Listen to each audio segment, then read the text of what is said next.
রাম রাম বন্ধুরা, তোমরা সবাই কেমন আছো? আশা করি তোমরা সবাই ভালো আছো। আজকে আমি তোমাদের কাছে অনেক দিন পর লং ভিডিও নিয়ে চলে এসেছি। আজকে আমি কোথায় আছি আগে দেখো।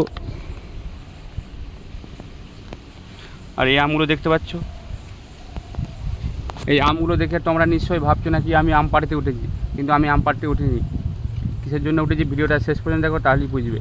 চলো দেখাচ্ছে ভিডিওতে।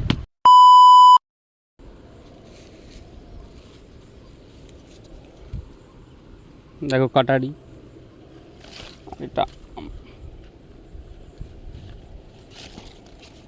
যাই হোক, আমি একা এসেছি বলে ভিডিও করতে পারবো না ভালো করে। যেমনই হোক দেখাচ্ছি তোমাদেরকে, যেমন করে হোক দেখানোর চেষ্টা করব।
বাড়ি থেকে মাটি আর সার নিয়ে এসেছি।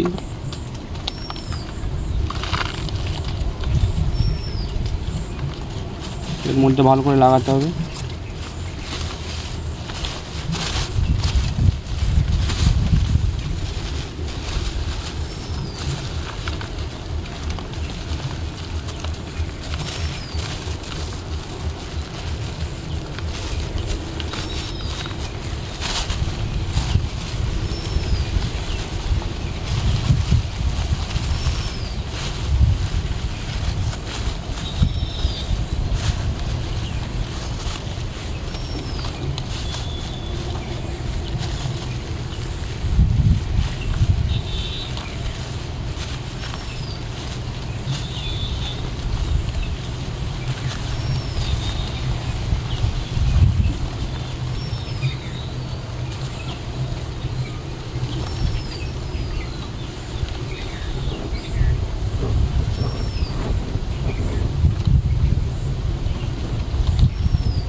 ভালো করে টাইট করে বেঁধে নিতে হবে।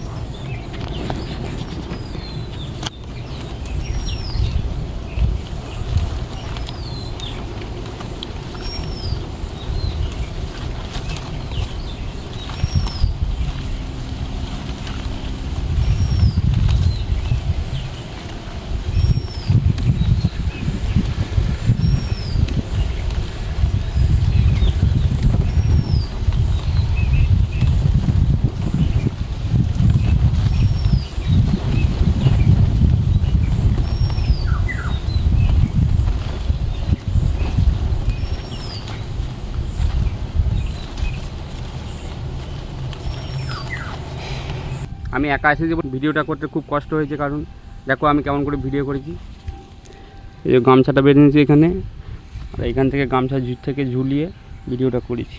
বন্ধুরা, এই গাছটার কলম করার মূল উদ্দেশ্য কেন জানো? তোমাদেরকে দেখাচ্ছি। দেখো, তোমরা নিজের চোখে শুধু আমের সাইজটা দেখো, মাস দুয়েক হচ্ছে তাতে আমের সাইজ দেখো।